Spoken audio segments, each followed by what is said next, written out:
Hi friends, good morning. మీ సాగర్ రెడ్డి రైతు. కాళేశ్వరం మాది, కాళేశ్వరం ప్రాజెక్టు. నేను ఇందాక చెప్పినట్టు ఆరోగ్యంగా ఉండడానికి మీరు ఏం పని చేస్తారంటే, ఒక విషయం చెప్తున్నాను. సిటీలో అపార్ట్మెంట్లలో ఉంటారు, వేరే కాడ ఏదైనా జాబ్ చేసే వాళ్ళు ఉంటారు, ఇంటి పక్క వాళ్ళ ఎదురింటి వాళ్ళు ఎవరెవరు ఉంటారు కదా తెలిసిన వాళ్ళు.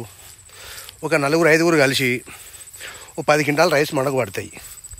అలాంటప్పుడు ఏం చేయాలంటే, ఒక రైతుకు చూసుకొని కమిట్మెంట్ ఇవ్వండి. నాకు ఏ మందు వేయద్దు, ఏము మందులు కొట్టద్దు, నువ్వు స్వచ్ఛంగా పండించే నాకు ఇవ్వండి, నేను వీటికి కొంచెమే ఆ తర్వాత నేను ల్యాబ్లో చెక్ చేయించుకుంటాను.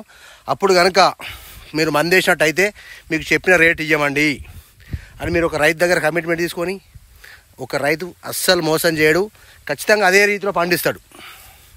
ఏ రైతు మోసం చేయడు. అలా చేయండి.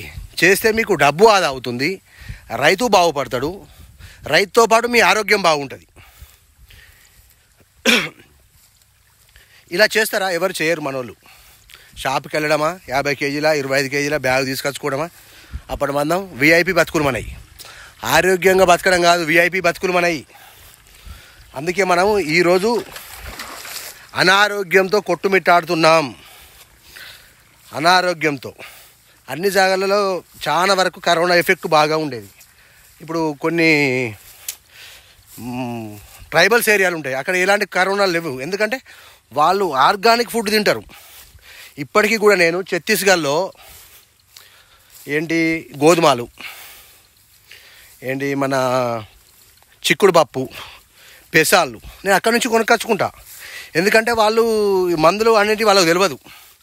వాళ్ళు మాకు మిర్చి కోయడానికి, పత్తి తీయడానికి వస్తారు. అక్కడ నుండి వచ్చేటప్పుడు నేను వెహికల్ పోద్ది మాది తీసుకురావడానికి వాళ్ళను.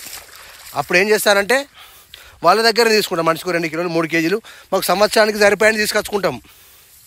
ఇవన్నీ నేను తినేటి అని నేనే పండించుకున్నానని చెప్పట్లేదు. వాళ్ళు ట్రైబల్స్ వాళ్ళు ఏం చేయరు, ఆవు పేడలు వేస్తారు అంతే చెట్లకు. అలా పండించిన తిండి మేము తింటున్నాం. నేను కూడా అక్కడి నుంచి కొనుక్కొచ్చుకుంటున్నా. సో ఎవరైనా నచ్చితే అలా చెయ్యండి. ₹1 ఎక్కువ పెట్టినా పర్లేదు, ఆరోగ్యం కాపాడుకోండి, ఆరోగ్యంగా ఉండండి, అలాంటి స్వచ్ఛమైన ఫుడ్ తినండి. ఓకేనా ఫ్రెండ్స్? నచ్చితే లైక్, షేర్. మీకు ఎక్కడ దొరుకుతాయి, ఏమైనా కావాలంటే నన్ను సంప్రదించండి. నేను ఖచ్చితంగా మీకు సలహాలు, సూచనలు ఇస్తాను. ఓకేనా ఫ్రెండ్స్?